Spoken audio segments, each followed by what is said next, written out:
Vous le savez, si vous suivez la chaîne, je suis fan d'objets connectés. Et si vous aussi vous êtes équipé d'objets connectés à la maison, vous savez que le tarif grimpe très vite lorsque vous voulez vous équiper. Mais grâce à un ami, salut Julien, je suis tombé sur une marque pas très connue apparemment en Europe, qui coûte pas très cher et qui propose tout un tas d'objets connectés. Moi, ce que je vais vous montrer aujourd'hui, c'est des prises connectées, prises que j'ai ici, c'est de la marque Flamingo, et ça se trouve dans les magasins Action. Et si vous connaissez un peu les magasins Action, vous savez que c'est forcément des prix bas. J'ai la facture devant moi, le module qui fait base, en gros l'équivalent d'un hub, coûte 14,95 €, ce qui est carrément valable. Et le pack de 3 prises connectées, entièrement compatibles avec la base, bien évidemment, ne coûte que 9,95 €. Le tout est entièrement connecté en Wi-Fi et commandable de l'extérieur.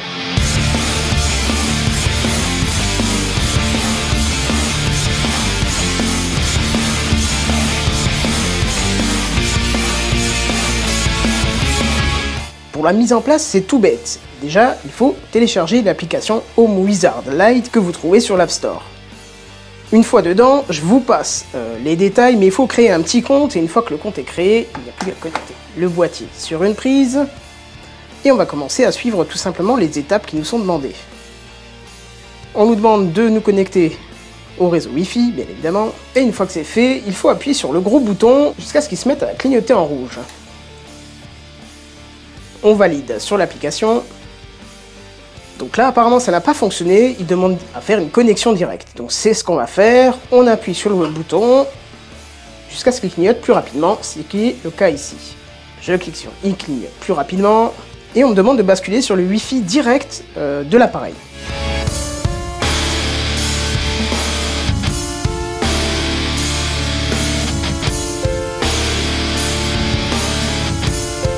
Voilà, c'est fait, je suis connecté dessus, on me demande de patienter. Et voilà, c'est terminé, il n'y a plus qu'à donner un nom à votre appareil. Alors moi je vais l'appeler Hub, parce qu'au final ça fait le boulot de Hub, donc voilà, ça sera très bien. Et voilà, on se retrouve devant le panneau de contrôle. Alors vous pouvez constater que j'ai déjà un deuxième interrupteur dessus, parce que j'ai déjà fait des tests au préalable, et que ça fonctionne plutôt bien. L'interface est très sommaire, mais on va pouvoir vite constater que c'est extrêmement simple d'utilisation. Donc le contrôleur qui est ici, qui n'a pas pris du tout le nom de Hub, c'est parfait. Donc ça c'est peut-être déjà une chose qui n'est pas conforme, mais bon, c'est pas grave. Si je pense que dans paramètres, on va voir marqué Hub. Oui, voilà, c'est ça. Bref, mais en tout cas, on peut constater que si j'appuie sur On, l'appareil bascule en On, et si je mets Off, il bascule en Off, tout ce qu'on lui demande. Voilà, c'est terminé pour le Hub principal. Pour les autres périphériques, on voit ça tout de suite. Pour brancher un interrupteur secondaire, c'est à peu près la même méthode que pour le hub, il suffit tout simplement de le brancher, dans l'application de choisir ajouter, interrupteur, on choisit Flamingo Switch, et on clique sur pair, et c'est parti. Et voilà, c'est tout bon, il n'y a plus qu'à tester, on appuie sur on appuie sur off, ça a l'air de fonctionner. Pareil, on met un nom, alors ici je vais mettre interrupteur 2 parce que c'est un nouveau et que pour l'instant je n'ai pas prévu spécifiquement quelque chose de particulier à mettre dessus. On va choisir, tiens, cafetière, c'est mignon ça. On fait sauvegarder et l'interrupteur est là. Voilà, et pour vous montrer que tout fonctionne correctement, je vous ai branché une petite lumière. Alors le petit paradoxe, c'est que c'est quand même une Philips Hue dessus, donc contrôler une ampoule connectée avec une prise connectée, c'est quand même la folie. Mais en tout cas, voilà, il suffit d'appuyer et ça s'allume. Pareil sur off. Ce qu'il faut aussi savoir, c'est que chaque paire de 3 prises connectées est fournie avec une télécommande que vous allez pouvoir appairer avec les différents interrupteurs. Mais je vais être honnête, moi je crois pas que je vais m'en servir, l'intérêt c'est de pouvoir tout commander avec le smartphone.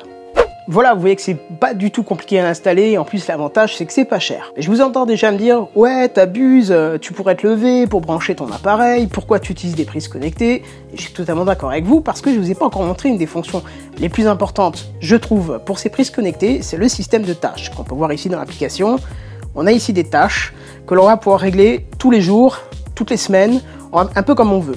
Le but c'est de pouvoir éteindre des choses, dans mon cas en tout cas, d'éteindre des choses à certaines heures.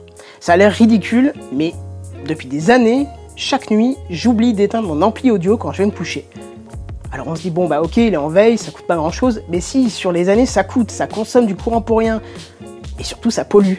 Et donc je me dis, à ce prix-là, c'est peut-être intéressant de programmer une tâche d'extinction automatique qui va pouvoir se faire. Autre chose toute bête, j'ai un bandeau LED que j'ai déjà, qui n'est pas compatible avec le pont de chez Philips, puisque ce n'est pas de chez Philips, et qui maintenant, grâce aux tâches de l'appareil, s'allume tous les soirs au coucher du soleil. Comme je l'ai déjà dit pour les Philips Hue, c'est très bien quand on a un animal de compagnie qui veut un peu de lumière quand le soleil se couche trop tôt. Autre avantage aussi, vous avez peut-être déjà une lampe de chevet, c'est peut-être un peu cher de remplacer l'ampoule par une Philips Hue. Là, vous allez pouvoir garder votre lampe de chevet et programmer son allumage au lever du soleil par exemple, ou programmer en même temps que votre réveil. Ça, c'est intéressant aussi. Bref, les possibilités sont multiples, comme pour les Philips Hue, la seule limite, c'est votre imagination.